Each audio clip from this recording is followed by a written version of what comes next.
Hello, hello. Hopefully this looks all right. We'll find out together in the edit. Today, I'm going to film a leg day. To kind of give you some insight into my morning, I've got to try and not dox myself here. I don't think this is local to me. I've got a parking ticket. So where I live, you have to pay for a permit to park. It's a lot of money. Cool. So I don't have a drive, so I pay a lot of money to park. And I came in yesterday and it was dark. Speaking of, it's like 2 p.m. It's getting fucking dark outside, ridiculous. But I came in, it's like, right, it's dark. Parked where I usually park, but one space over. And I didn't realize that, so where I usually park used to be disabled, but it's not anymore. But apparently the space that I took is still classified as disabled. I pulled back very fucking faintly. There's the disabled logo and I'm like, oh my days. Thing is, right, I've tried to fight these before. So I had one before that was wrong, just flat out wrong. This is kind of low-key my bad. But the issue is, like, they take so long to reply and then you don't know if you've got it or not. So it's a 35 quid fine. If I don't respond, it's 70 quid. If they deny me, right, it can take like 2-3 months for them to deny me, right? Because I had this before and I literally was shitting myself. I was like, am I gonna get pulled into court? The fuck's going on here? Like, I don't want them to be like, yeah, no, we're denying you, so you have to pay double. And I'll be like, fuck's sake. That one, I stood my ground because I knew. They were like, you don't have a permit. And I was like, yes, I fucking do. I confirmed it and everything, and cool. They sorted that. Thank you, guys. But fucking this one, I'm like, low-key my bad. So it's just kind of like how reasonable they feel. If I'm like, hey, look, you can barely see that I came in the dark. And if they're like, yeah, that's fair. Or if they're like, no, fuck you. And if they say no, fuck you after 14 days, or it takes them 14 days to say no, fuck you, I'm shafted. So I'm just going to pay it.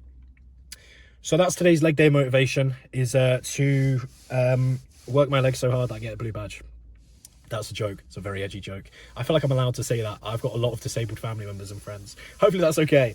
I'm already panicking. All right, anyway, let's go train legs.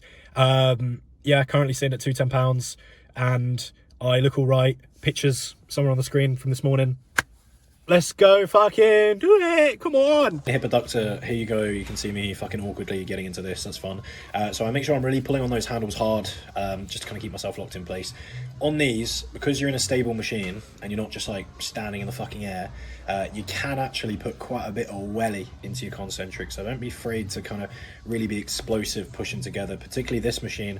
I forget who it's made by, terrible coach, I know. It's quite hard in that short range, so really kind of powering through isn't a bad thing at all. These feel great, love them. I believe on this day it's the paused version. If not, I'm pausing a little bit too long, tee-hee. But I run this on both days because the other adductor's out of order at graftism, so I just kind of run one paused, one unpaused, make sure the loads are very different, even if it means that the rep ranges end up being entirely different as well. And yes, I have got a bunch of plates pinned to the stack because I'm too cheap to buy a gym pin. Hate the player and the game. Moving swiftly onward to the seated ham curl, nice and easy. 3 sets here. It's prime, so of course it's trendy. We love it, we love it. It is good. I do like prime kit. I like this in particular. So we start off 3 sets, middle peg, and then 50-50 middle long, and then long. If you don't know how prime kit works, you can change the resistance profile. So basically, where in a rep is it hardest? Is it in the middle? Is it in the end? Is it a mixture of both? And obviously we move from it being hardest roughly in the middle or throughout to being hardest in the stretch, because that's where we keep the most strength. I'm gonna do dumbbell. I'm gonna do belt RDLs next, but it was taken and I'm fucking impatient, so swiftly moving on. Moving on now to the quads part of things. For those of you that know me, I've got chronic knee issues, fun times. So we're starting off with the side X squat press. Rest pause on here after a straight set, keeping the loading nice and sensible. If you see that thing wrapped around my leg, that's called a BFR band. I'll explain that at the end of the session in the Q&A section, don't you worry. But yeah, running that 2-leg, 2 sets. Like I said, first set is a straight set, second set is a rest pause. So I go to failure, rest 15-20 seconds, and then I crack on again. And then we move on again. Now we're up for the hip press. This is single leg. I run this on both leg days. On the other leg day, it's 2-leg with integrated partials. This Gym Leco piece, you can actually change the profile on. So there's 2 different loading pegs. They do make a slight difference in profile. Either you can kind of get it a little bit more contraction focused or a little bit more lengthened. I am going to do it a little bit more lengthened just because this doesn't get the most stretched. If you look at the range of motion, right, my my knee doesn't really get that far over my toe. If you compare it to a lot of kind of other leg presses or squats, it really kind of bottoms out, before I can kind of max out my ROM. So I'm going to make it a little bit more lengthened focused, just because, maybe more muscle has grown there and already it's not incredibly lengthened. If I do run into knee issues, then I start to split that load across the middle, across this peg and the more short focused, just to kind of balance things out. When things get really heavy, especially for the integrated partials, I will definitely do much more of a mix, again, just to kind of save the knee. Typically with knee pain, it kind of kicks in, an extreme ranges of motion. So the big stretch, the big contraction, fun stuff like that. But yeah, these felt awful. Cracking on. And finally here, we got the belt squat before I move on to the Q&A section. So I got 2 clips of this. The first set, oh my God, man, I'm not going to do these after quads ever again. Absolutely rinsed. I don't know if you can tell. I was hoping you could tell. I was shaking like fucking Bambi on ice, mate. It was honestly absolutely insane. I could not keep myself still. I was stuttering, shaking. I was all over the place, literally Bambi on ice. You'd have thought I was going hypo. It was insane. Proper embarrassing as well, the load I was using and how little reps I got. So definitely not one I'm going to do for the end. But again, this is one of those things where, I'm impatient. I wanted to train. I couldn't be asked to wait around for people and load plates and unload plates, so we took the risk, and it didn't pay off today, unfortunately. But yeah, after the hip press single leg, I would go and do leg extensions, 50 rep giant set. I didn't film that, again, just because busy gym. Hate the player and the game. We move on to the Q&A section now. So let's cut to me, definitely on the same day. Hello. Okay, I'd love to say that this is the same day. It's not. It's the day after. It's a rest day now. I've got some questions that people wanted to ask and kind of run through, and I thought, fuck it, we'll make it a bit of a Q&A episode. So I've got my Mac over here. I'm going to run through, other laptops are available. I've got some questions that I'm going to run through, if I can find them, that people are going to ask me. So, first question is, what is in my gym bag? Probably would have been better if I had actually got my gym bag. So what is in my gym bag? The main thing that I kind of carry around the most is, well, usually a spare change of clothes. Because anyone who is pushing up body weight and sweats, you're going to run into some acne. Okay, there's already a little bit on my face. Please ignore it. I wish I could edit it out. I can't. I'm not that good. You're going to run into some acne, and I sweat a lot. So a spare change of clothes, always in there. Gross, but true. I don't actually use squat shoes. So if you don't get knee pain, I'd really, really encourage you to use squat shoes. Okay, what they do is elevate your heel. Because of that, the kind of angle of your ankle opens up a little bit more, so then you can shut it a bit more, so then you can get your knee further over your toe. We can get a little bit deeper with the same distance of knee over toe, okay? Which is a bit more quaddy. If you want to know the details, DM on Instagram, yada, yada, yada. Okay? But for me, the further my knee goes over my toe, yes, the more quad I get, but the more knee pain I get. So I have to balance that a little bit. So I tend to kind of just train in generic old flat shoes. In fact, I've got them here. They're really beaten up. But as Louis Simmons once said, don't have a 2-cent squat on $100 squat shoes. So this is me having a $100 squat and 2-cent squat shoes. But yeah, so I don't actually bring squat shoes. Things that I've taken out, wraps. So wrist wraps, knee wraps, sleeves. I don't use sleeves. For my elbows, they did nothing. For my knees, they just compressed my patella tendon, and hurt quite a lot. So I don't tend to use those. I do use BFR bands. So if you look at some of my leg day clips, maybe I'll put some of them on the screen. Maybe, who knows? The BFR bands, typically, I kind of wrap them around the top of my leg, and what they do is they trap blood in my legs. They allow blood in, but they don't allow it out. They allow a little bit out, but not enough for the kind of pump to fade. Because of that, it keeps my legs really, really pumped and really, really sore, which makes them weaker, which means that I can use a sensible amount of weight for my tendons and my ligaments in my knee, but I can still train that muscle to failure because I've weakened the muscle, okay? It doesn't really impact your joints. Your joints still deal with the same load, but if I didn't wear them, I would be, leg pressing like still 90, 100 kilos aside, and it would just be nowhere near failure. And if I wanted to get near failure, we'd be using a lot more weight, and I don't want to do that because my knees can't take that, okay? So BFR bands, that's quite unique. Cuffs, because I love a cuff. Come on, they're great. They feel fucking amazing. Still use D handles time and time here and there. Just because time and time again, I've had random bouts of kind of forearm tendonitis, which, by the way, if you guys are bodybuilding and using a lot of cuffs and a lot of straps, and you're running into forearm tendonitis, do some grippy stuff, okay? Just because you're using a cuff, just because you're using straps, doesn't mean that there's still no tension running through that forearm. If your forearm is getting injured, due to bodybuilding, I would include a little bit of grippy stuff towards the back end of like your lateral sets, if you're doing a cable, back end of your rowing pull downs, basically something where you can kind of almost match your grip with the muscle that you're training or whatever's going on. Definitely well worth doing, both flexion and extension. So bringing your wrist up towards your face and kind of away towards your feet, really, really good. But still, I use cuffs. Straps, of course, great. Wrist straps, amazing.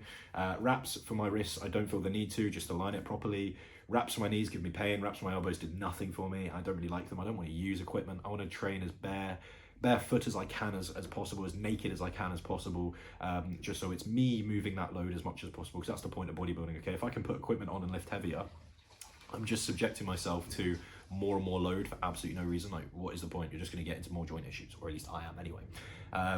So yeah, that's what's in my gym bag. We had a question as well, nightmare meal plan. This is an absolute favorite of mine that I also love to ask people, and people have turned it around on me because I think they know that it's my favorite question. Nightmare meal plan currently it's fish. I just can't back fish. I bought a bunch of salmon and I scrammed it and I just cannot fucking face fish anymore. So probably like really smelly fish multiple times a day. Really bland stuff as well. It's like I'm setting off my gag reflex. I'm a little bit ill. I've come down with something after legs, brill. So like rice flour or unflavored cream of rice, or even just a big bowl of fucking unflavored creatine, horrible.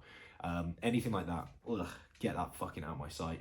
And I would say like traditional British veg, like broccoli, cauliflower, carrots, deadest veg, man, deadest veg.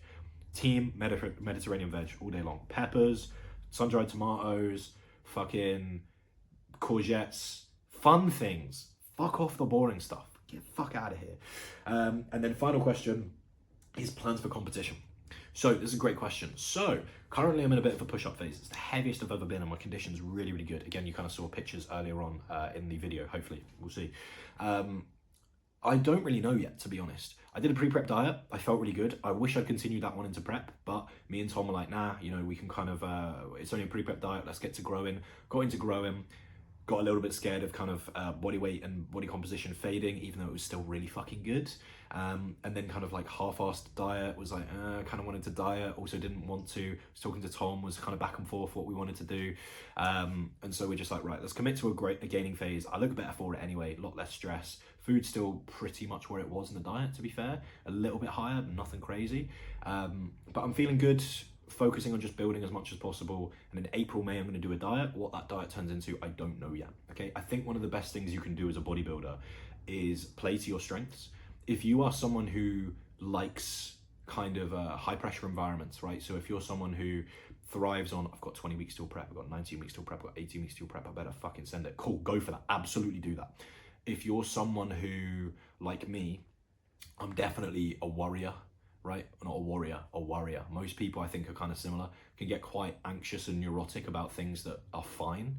And so it's very, very easy for me to stress myself out. And so I'll do it in gaining phases. I'll be like, fuck's sake, condition's gonna go, yada.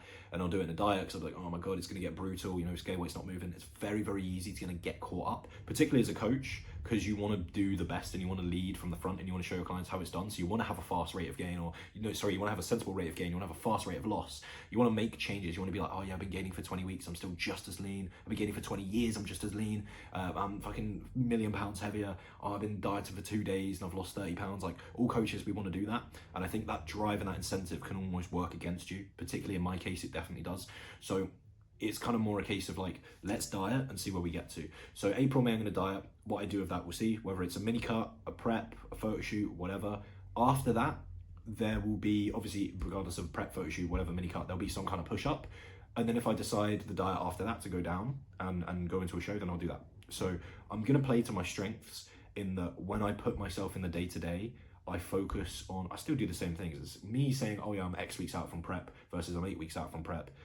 Doesn't really affect what I do day to day. I'm still gonna nail the food. I'm still gonna nail the food. The food? Nice. I'm still gonna nail the food. I'm still gonna nail the food. I'm still gonna nail the food. I'm still gonna nail the fluid, the food, the sleep, the training. I'm still gonna nail it all because they're things I like to do. They align well with what I'm gonna do in the day. I'm not just gonna go off and just be like, oh, I would be push day today, but I can't be asked. Oh, I need to get some sleep, but I wanna stay up and play fucking PS5. Like, nah, I'm not gonna do that. As much as those things are cool, like, well, not training isn't, as much as staying up and playing PS5 is cool, I'd rather get some sleep and feel like a good fucking human being the next day, right? But for me, that doesn't, like, saying, oh, I'm X weeks out doesn't change what I'm doing day to day. It just removes a lot of pressure, and I just go, well, today I feel mint, so let's just keep going. And that's what I definitely thrive off of, is that day-to-day approach. It's the same thing I do with work. Like, I calendar everything because I don't want to know what I'm doing tomorrow. I know what time I've got to be up tomorrow, and my alarm's set. That's it. That's all I need to know.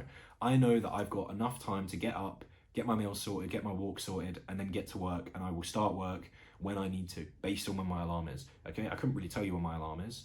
I can go and check if I want to, but I'm not going to. My day's already pre-planned out. All I need to do is just do it, but I don't like to think about how much I've got to do tomorrow, because I know it's probably a lot. I've probably got quite a lot to do. I have a lot to do most days. So for me, it's a lot more beneficial if I'm just like, okay, well, alarm is set for tomorrow. I'll get up and just get cracking. Like, I don't even look at what I'm doing. I literally like start work by being like, right, what are my check-ins? Get through them. Or I might even just be like, what's the first check-in on the stack? Go through that. I might then get to like, you know, my check-ins, and I've got like an alarm to remind me you've got a call in half an hour, and I'm like, cool. Quickly prep for that. Go over the, well, I say prep, I've already prepped for it, but quickly go over the notes for that, get that sorted, cool. Whenever I take calls ahead, I book them a week or two in advance, prep ahead, and then crack on from there. Makes things a lot easier. But yeah, that's just kind of the way that I operate. Is I like to stay day to day. Otherwise, I stress about the future. And obviously I can't do things ahead of time. Like, I can't, if I'm in prep, I can't do the week's worth of cardio in one day. I can't do the week's worth of food in one day. It's just not going to work like that. And the same with my work. I can't do the week's worth of work in one day. So I just go, right, what's today? What's right now? And right now I was filming this YouTube video. Anyway, that was leg day. Enough of my fucking waffle. Hope you guys enjoyed. Hopefully it wasn't too amateur. And yeah, we will see. If you guys like more content like this, I'll make more of it. Hopefully the editing was fine. I didn't let you guys down. This probably is going out like a million years away from whenever it was filmed, because editing takes a long time and I'm very fucking busy. But thank you all. Cool. No, in fact, I should plug my shit, shouldn't I? Instagram, JackArcherCoaching. If you want coaching or help with your coaching business in terms of knowledge, I'm not a business mentor. I offer you actual fucking coaching knowledge, make you a better coach. So some of the shit I talked about earlier, if you want to know more about that, let me know. If you're after your own physique or strength development improvement, I also do that. So I still coach, and I'm also a coach. Yeah, Spotify, Catabolic Window podcast, great one. Me and Luke, Lactic Addict Luke, we have a lot of fun on there. New podcast coming out called Growers Not Showers. Yes, it's as funny as the name sounds. What else have I got? A TikTok that just posts the same thing as my Instagram. I got clothing, B&B, Built Not Born clothing. Go on that Instagram, go on builtnotborn.store, go on the website. Currently we're out of stock, we're doing a restock. If you want nice hats like this, or hoodies and t-shirts, which are somewhere stockpiled. They're somewhere if you want them. There's more to be released. And yeah, so clothing, 2 podcasts, my business, the YouTube, which are on, the Instagram, it's all fucking going on. Cheers guys. Yeah, that's everything.